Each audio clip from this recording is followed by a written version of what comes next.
So just following on from previous video about the sigils and ciphers book, I find it very fascinating that the origins of our alphabet, and then obviously from that the origins of our language, written language, each letter symbol has meaning, and from this you can move out to words beginning with these letters, and it all links up, and it's coming back to a meaning, the origin of words. Just looking at these in order, for the letter A comes from the ancient symbol which was like an ox and then was inverted to look like a plough, source of generation. So it's about like beginnings, the letter A. And then the central dividing line gives balance between the upper spiritual world and the lower material world. It's a picture of a man standing well balanced on 2 feet. I suppose from there you have the name Adam for the first man in the Garden of Eden story. You go down to B, image of a house, birthplace, womb, and then the nourishing breast, balls, bollocks, a bit rude. A division between spirit and matter again. A lot of that theme goes through these letters. The top is spirit, and the bottom of the letter is material. A straight line down from the spirit becoming manifest in the physical to be. So it's all about becoming, belonging, the womb, breast, bollocks, the origins of life. I won't go through them all, but just again to go down to C, there was an image representing a camel laden with riches, eloquent and open mouth. When you got the letter C, the curve, a half moon giving light to the earth. Just one more. The D comes from a triangle symbol representing a door or a womb, to go in or out, life or death, an upright line attached to a half moon, a letter of balance with self-made boundaries.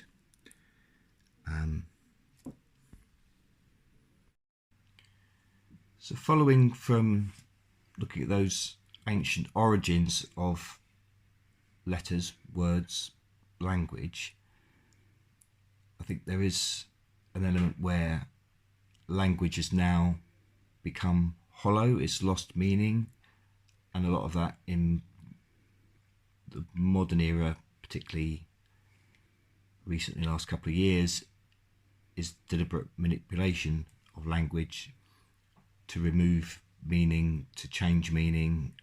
We know, just for example, they've changed the meaning of definitions of things like vaccination, epidemic, pandemic, to suit their agenda. So I think, and there's also become a lot in theory of linguistic literary theory, which I studied. A lot of that was about how language can cause alienation, because it's not intrinsically linked to the things that it names. It's just an arbitrary sign. So if you like the word tree, for instance, it's just made up sounds, symbols. We've come to know, we're taught it means the thing that grows out of the ground with a trunk and branches and leaves, but it's not intrinsically linked. The word isn't intrinsically linked to the object. But from what we're looking at, those origins of symbols, a lot of these words originally were intrinsically linked to the natural world, the things that they name. So perhaps what we need to do is to try to get back to those origins of names, and to get the intrinsic link to the object, to the emotion, the feeling that they name. Excuse me, I was very interested before I heard an interview with Daniel Tammet, who is an autistic savant. Amazing abilities to memorize, to do incredible mathematical sums in seconds, learn languages within hours. And his ability to do that is connected to a synesthesia where numbers to him are like objects. He sees them in his mind as three-dimensional things, and words also are connected with colours, with images. So when he says he really loves a word, whether it's an English word or Icelandic, Finnish, he loves the word as an entity. It gives him a feeling. He sees an image in his head. It gives him an emotion, and that is different from, or not bound up with, the meanings that's been ascribed to that word. He actually feels it as if it's a thing. So I think, although I wasn't doing it consciously, but part of my novel, The Individual, was also looking at this idea of whether language is alienating or whether it actually has an intrinsic value. And we know there's magic in words that can be used for ill or for good. But just wanted to quickly read the first few lines of my book, because it's this part of it.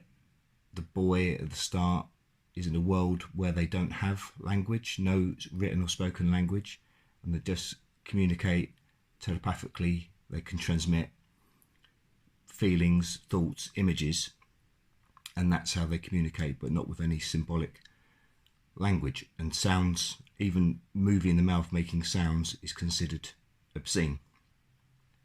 So then the boy is on a beach and he discovers a piece of metal, which is a sign from our times, but he just, it's relates to how he feels and touches the object.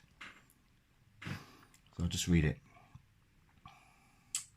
The boy discovers the word in the sand, revealed by waves. It aims a jagged edge at the sun. At first he thinks it's just another piece of flotsam floated from the past to the island. He pulls it struggling from the grasp of the beach. The boy sits with his back to the heat and feels the rusty surface, smiling at the rough story of the metal. The reddening silver glints with pleasure at seeing the daylight. But as he draws his fingertips back and forwards, he becomes aware of raised parts of the metal. He grows excited. These seem more than random bumps from a harsh life. He starts again from one end, the straighter end at the left, and traces a line going from bottom to top. The line then slopes at an angle down, then the mirror reflection back up, only to drop again. M. The line breaks into space. He feels from the ridge's starting point. This time it falls from the top before sweeping round in a curve like the moon's crescent slipped. U. He lets his hand ride this shape for several minutes, recalling the rock slide by the waterfall. Then the journey continues with double excitement. 2 slides locked together like a grass snake mid-writhe.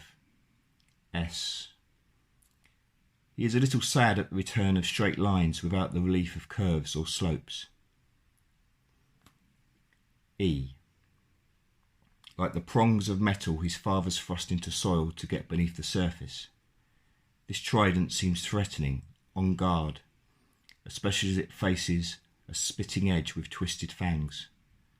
The boy scratches away the rust from the characters so he can see as well as feel. Muse. It looks like the images he'd been shown, brought back from the dream journeys.